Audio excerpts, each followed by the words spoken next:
Hey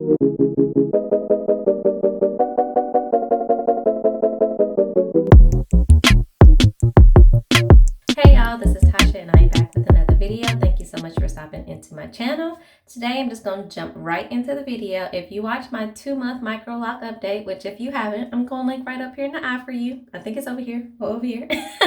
I'll link it for you so you can go get the update on that and then come back to this video. But in that video, I mentioned how I'm in the process of interlocking my micro locks, basically from the ends up to the roots. Of course, you guys know I started on Two-Strand Twist, and in my 2-month update, told you some of the twists weren't too happy as far as me experiencing bunching. I know that's normal for locks, but that's not the look that I want to go for. I don't want my locks to lock with that bunching and some of them becoming thicker. I want them to stay pretty thin and flexible and movable so I can do the various styles that I do want to do with my micro locks. So I've decided to interlock, so take down the Two-Strand Twist and then interlock the hair up until the spot that it is already interlocked from doing my reties. So that's what you'll be seeing in this video. I've already gone ahead and taken down the twist that I want to work on right now. So I'm going to show you guys how I do that process if it's something that you want to do, and you can also follow this exact same process if you want to start your micro locks from doing the interlocking from the very beginning, which I recommend. It is going to take you a lot more time than the Two-Strand Twist, but if you have like a looser texture pattern, like curl pattern like I do, I think that may be the best bet for you to just go ahead and start interlocking from the jump.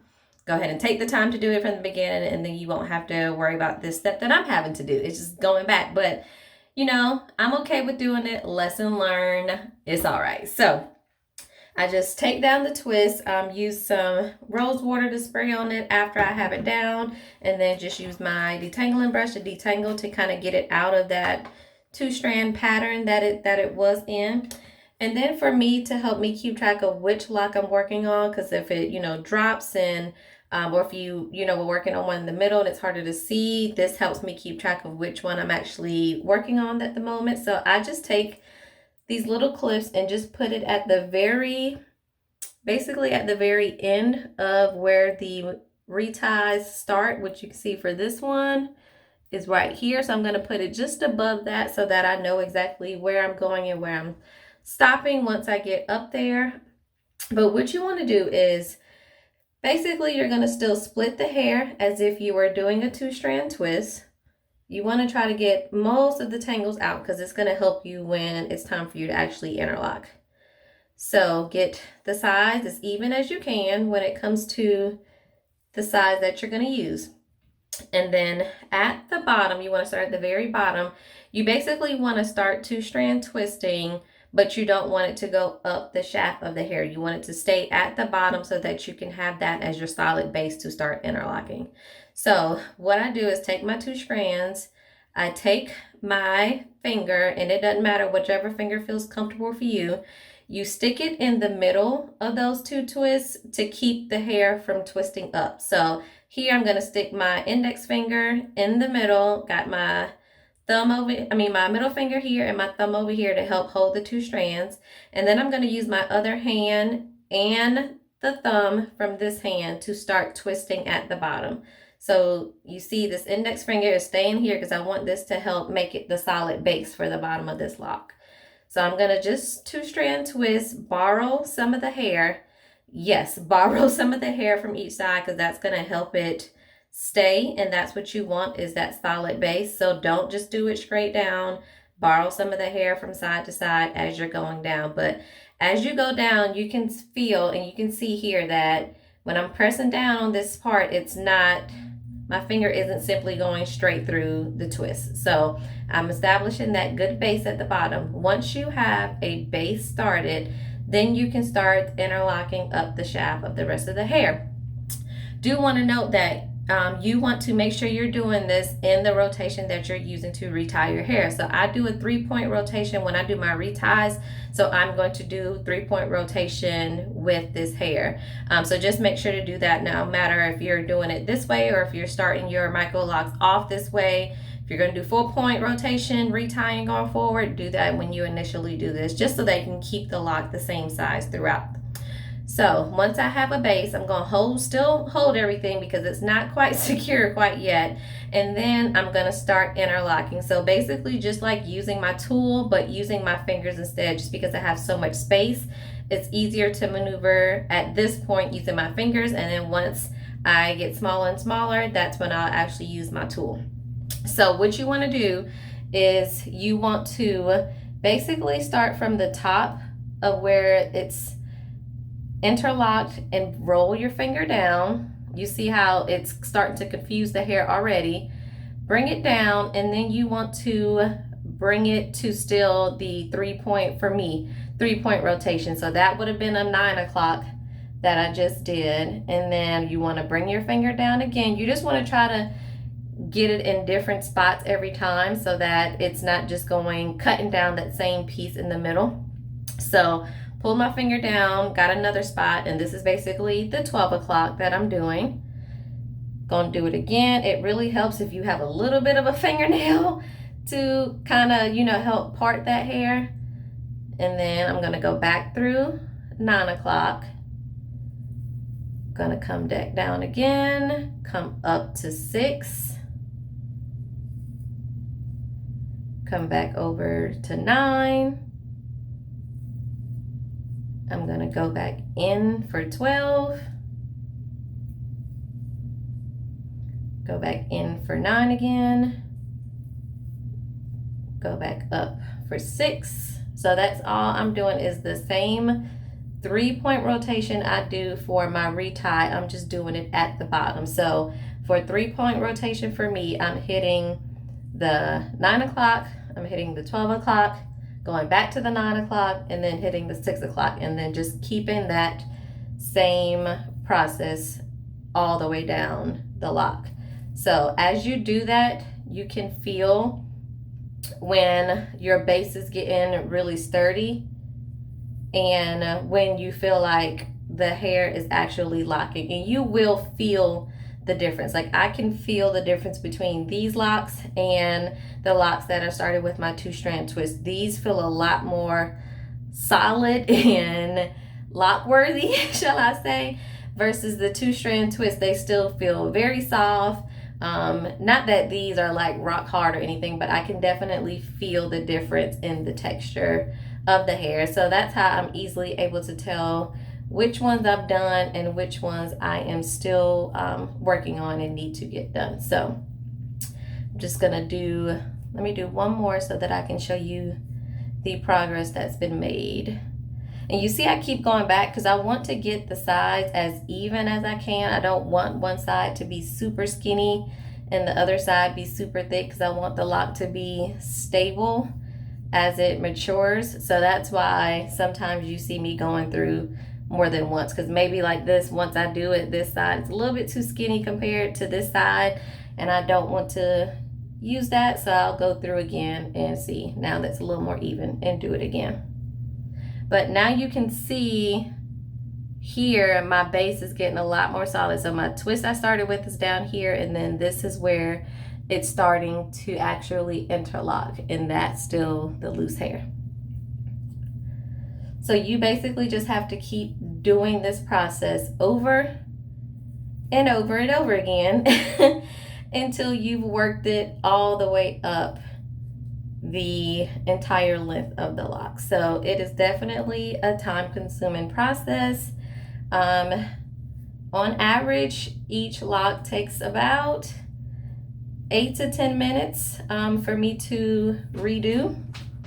So I've just been taking my time when I have, downtime at night, or during my lunch break, or if I'm just listening in on a meeting or a webinar or something, then I may take down a few and go ahead and redo a few of them. But I am not in a rush. My hair is still very young, and the twist, I have no budding, no locking that's starting to happen yet, so I have time to get it all done. Not that I want this to take forever, but it is what it is. Because once it's done, it camouflages pretty well with everything else. So it's not like you can really tell which ones are interlocking, which ones are still twists. I mean, you don't need to be all in my business like that, okay? So I'm just gonna keep going. And of course, as you get closer and you don't have as much room, I like to use my hands up until I absolutely can't anymore. Not that the tool is hard to use or anything, but it's just so much easier to take my fingernails and just put it through that slide and pull the hair through without having to keep track of that tool, because sometimes it slips off or starts going down the strand of the hair and then I have to keep readjusting it, versus my fingers just keep going. So I'm getting pretty close. I'm trying to keep all this in real time so that you guys can truly see how long this process takes, and it's not something that happens super quick. So I get it, because I believe this is how they start the sister locks. So I know it's a very long process, and it is worth the money that they charge for it because of the work, but I just didn't want to pay for it. So I feel like I can't do another one. My hands are getting a little tight getting in there. So I'm going to put my tool in here now, and you can see, you probably can't see that well, but that is still the loose hair that's left. I can feel the difference between the two. So just make sure to note where you left off. And then as you're putting the tool in, as you would do a retie, make sure getting to the very bottom before you actually pull that hair through. And I'm gonna do this, I'm not gonna look at the camera as much, because actually feeling, using the sense of touch works a lot better in my favor. I start second guessing myself which direction I'm going and things like that when I'm actually looking in the camera or looking in the mirror. So it's easier for me just to feel and see how much I have left until I get a little bit closer to the clip. See, this is what I'm talking about sometimes the tool comes off and then I'm wasting more time having to get it back on versus using my hands.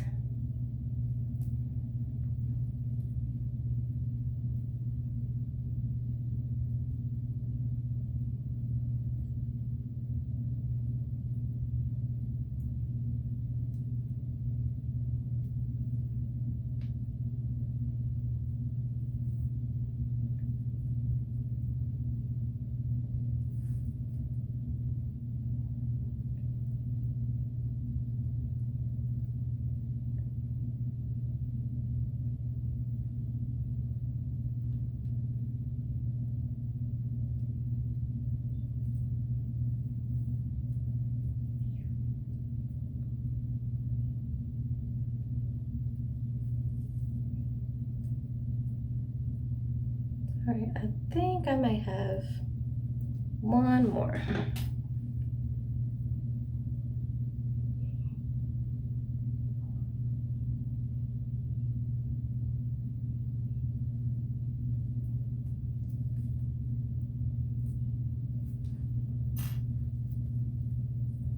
Okay, and that feels like that'll do it, or maybe one more. So use your sense of touch, it will guide you.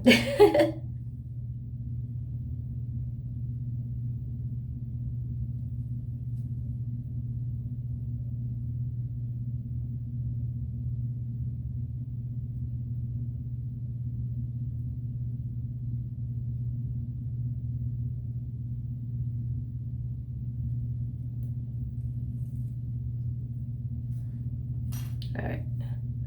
So that one is good to go. So now you see it is all interlocked all down the length of the hair. Sometimes the twist at the bottom may come a little bit undone, which is fine because it won't actually, it's not like the two-strand twist, it will actually travel up the entire length of the lock and come undone, because the interlocking is pretty secure. So if that does happen, like it's happened to me a few times, all I do is either just twist it back or braid it back at the ends, and it's fine. Because if you watch my 2-month update as well, you know that I'm thinking about leaving the ends of my hair curly as my hair matures. So me having this piece out on the end is totally fine, especially if I end up leaving them curly so I have more of the goddess type look, then that is just fine. But that is the process of what it takes and what I do to go back and interlock my hair from the ends all the way up to the root. So like I said, it's a very long process, but so far it's been well worth it. When I look at my hair and I see there's a decrease in the amount of frizz, my hair just feels more solid than it does with the two-strand twist. I've done quite a few on this side, so you can tell the difference. That one is interlocked, that one is interlocked. Let me pull one from the back because a lot of those these are two-strand twists, so you can see the difference clearly when I am up close. But when they're all curly, they just all blend in together, child.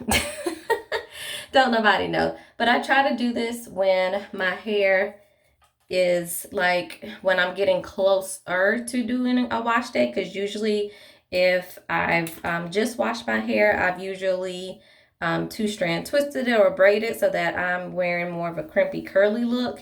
And you can see once you start interlocking, it makes it pretty straight.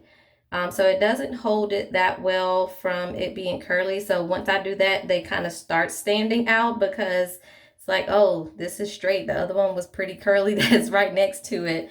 So just as my hair gets old, I do them. And then after I do a fresh wash, I just, leave them be for a few days. Like I said, no rush. But that is the process that I do. If you still a little bit lost, rewind it, watch it one more time, slow it down, or let me know if I need to come back and do a more detailed video. But I hope this was helpful for you guys that may be looking to do this or starting your micro locks, doing the interlocking method from the very beginning. If you guys have any questions, as always, leave those below, and I'll catch you in the next one. Peace.